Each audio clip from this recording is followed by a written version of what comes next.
the day after one of the biggest producers of oil in Africa admitted to the fact that it isn't selling any oil at all, OPEC said, moving to renewables will hurt the global economy. Not only the economy, but it will hurt the world. Hello, my friends. Welcome to the channel.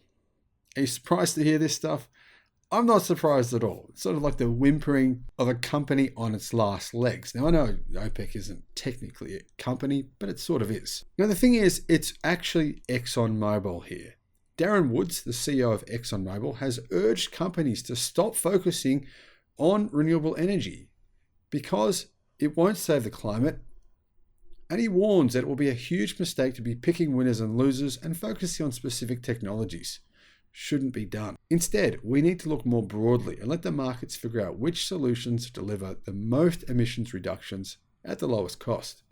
Woods told Nicolai Tangent, the CEO of Norway's Wealth Fund, one of the largest mutual funds in the world, on his podcast. So what would actually happen if we did what he's saying? Well, the truth is the oil industry gets billions and billions of dollars in economic subsidies every single year without fail. If it didn't, it would pretty much collapse. An attempt to move away from oil and gas immediately with unchanged global demand could be disastrous for clean energy, Woods said. He went on to say that if we produce less liquid natural gas, for example, something else like coal would have to step in to fill the demand gap. That's the point of renewables, isn't it? According to Woods, Europe should follow the US approach to climate policy, arguing that the continent risks driving companies away by regulating too hard. Woods told Bloomberg that one of the most important things the Americans and ExxonMobil are doing is developing technologies to capture and store carbon. While in places like Spain, where they're said to have 90% plus renewable energy in only 6 years from now, they're already over 50%. Even Germany's over 50%. Even the UK is getting to that point as well. In fact, there's numerous European countries where they're well over 50%. Some of them are at 90%. Do they need gas there? Do they need coal there? I don't think so. And if you look at the cost of solar now, it's without question significantly cheaper than gas in every single country worldwide. Back in April, though, Woods caused a stir when he said the company's burgeoning low-carbon business was amazing, saying it has the potential to outperform its legacy oil and gas business and generate hundreds of billions in revenue. According to Woods, the business has the potential to generate tens of billions of dollars in revenue after the initial 10-year ramp-up. He said, this business is going to look quite a bit different from the base business of ExxonMobil. It is going to have a much more stable or less cyclical profile. Now, he said that in reference to the renewable energy generation sector of ExxonMobil. He said how great it was. And I think he's forgotten those comments. Strange. ExxonMobil recently signed a long-term contract with industrial gas company Lind Pick that involves offtake of carbon dioxide associated with Lind's planned clean hydrogen project in Beaumont, Texas.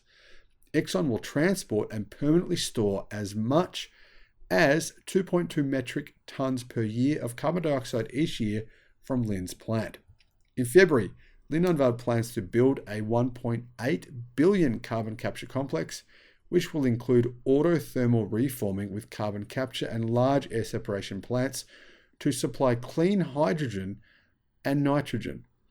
Ironically, within a matter of days of these comments from the CEO of ExxonMobil, the head of the United Arab Emirates state-run oil giant called ADNOC said that a fossil fuel phase-down is inevitable. There's no stopping it.